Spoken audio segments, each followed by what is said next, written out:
Assalamualaikum warahmatullahi wabarakatuh. Nama saya Herawati dengan NIM 18620500055 dari Prodi PG PAUD Reguler Plus Universitas Pancasakti Bekasi. Video ini merupakan tugas ujian akhir semester pada mata kuliah Metode Perkembangan Sosial Emosional di bawah bimbingan dosen pengampu Ibu Nina Yuminar Priyanti MPD. Di video ini saya akan menjelaskan permasalahan emosional yaitu tantrum pada anak dan cara mengatasinya. Apa sih yang dimaksud dengan tantrum? Nah, sekarang saya akan menjelaskan apa itu pengertian tantrum. Tantrum adalah keadaan ketika anak meluapkan emosinya dengan cara menangis kencang, berguling-guling di lantai, hingga melempar barang. Kondisi ini pasti membuat orang tua stres dan bingung. Kondisi ini normal dan merupakan bagian dari proses perkembangan anak. Umumnya, tantrum akan terjadi pada tahun kedua kehidupan anak, saat perkembangan bahasa anak usia dini mulai berkembang. Ketika anak mengalami tantrum, orang tua sebaiknya jangan panik dan ikut terbawa emosi. Apa tanda tantrum pada anak yang sudah melebihi batas? Sebaiknya orang tua perlu mengetahui tanda tantrum pada anak yang sudah melampaui batas. Berikut adalah tanda-tanda tantrum pada anak. 1. Memiliki frekuensi mengamuk yang sering. 2. Mengamuk dalam waktu yang lama. 3. Selalu melakukan kontak fisik dengan orang lain saat mengamuk. 4. Marah sampai melukai diri sendiri. Nah, jika tanda di atas bisa menjadi resiko gangguan emosional pada anak. Oleh sebab itu, jika dirasa sudah berlebihan, orang tua bisa berkonsultasi dengan dokter. Teman-teman tahu nggak apa penyebab tantrum pada anak?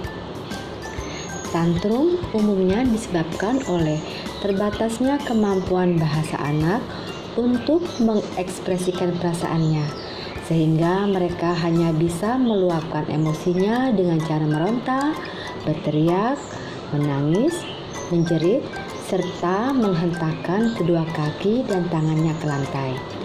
Pada kasus tertentu, tantrum pada anak mungkin bisa disebabkan oleh gangguan perilaku atau masalah psikologis seperti autisme dan depresi psikologis. Bagaimana sih cara mengatasi tantrum pada anak? Ada 4 cara untuk mengatasi tantrum pada anak. Di antaranya adalah 1. Tetap tenang saat anak tantrum.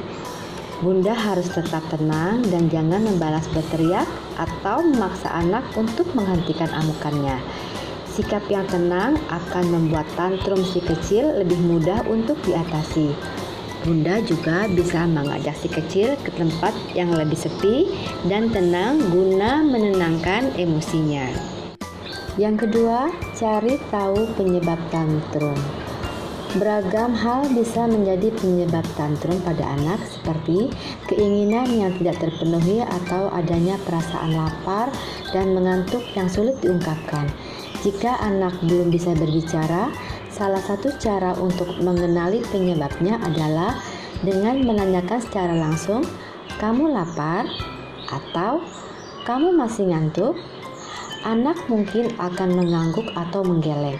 Jika penyebab tantrum anak diketahui, maka bunda akan lebih mudah mengatasinya. Yang ketiga, alihkan perhatian si kecil. Anak kecil sangat mudah melupakan sesuatu dan tertarik pada hal baru. Bunda bisa memanfaatkan hal ini untuk mengalihkan perhatiannya saat tantrum. Misalnya, bunda bisa memberikan mainan yang sudah lama tidak dimainkan atau memberikan cemilan kesukaannya saat anak berteriak, marah, atau terlihat rewel. Yang keempat, jangan memukul anak. Untuk mengatasi tantrum, pola asuh otoritatif lebih cocok untuk diterapkan. Jadi, jangan memukul atau mencubitnya. Ini justru dapat membuat anak jadi suka memukul untuk menyampaikan keinginannya. Sebagai gantinya, Bunda bisa memeluk atau mencium si kecil untuk menenangkan emosinya. Selain menenangkan, pelukan dan ciuman juga bisa menjadi cara untuk menunjukkan bahwa Bunda benar-benar peduli dan mencintai mereka. Jika tantrum pada anak tampak terlalu sering atau membuatnya menyakiti dirinya atau orang lain, Bunda sebaiknya berkonsultasi dengan dokter anak untuk mendiskusikan perilaku tersebut dan cara tepat menanganinya. Demikianlah pembahasan permasalahan emosional tantrum pada anak. Semoga apa yang saya jelaskan bermanfaat. Terima kasih. Wassalamualaikum warahmatullahi wabarakatuh.